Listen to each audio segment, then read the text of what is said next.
Един друг съвет е да си организираме романтични вечери, да излизаме редовно без децата или да си правим романтични вечери в къщи. И това съм го пробвала и резултатът не беше това, което очаквах, което беше мъжа ми да е супер ентусиазиран, той да организира и да се вълнува за нашите романтични вечери.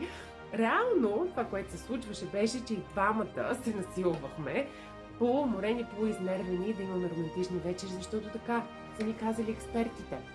Същите от тези експерти, на които интимността във връзките е под въпрос.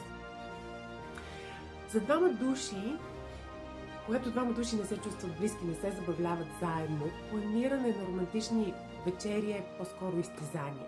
Виж колко, когато двама души се харесват и могат да се насладат на компанията си, тогава плануването на романтични вечери не е нужно. Романтиката присъства всекидневно във връзката им. Ето тази сутрин, докато приготвяхме децата за училище, мъжът ми ме спря в кухнята, завъртяме, прегърнаме и ме целуна и ми каза, че ме обича. Ето и романтиката, която никоя планувана среща не може да даде.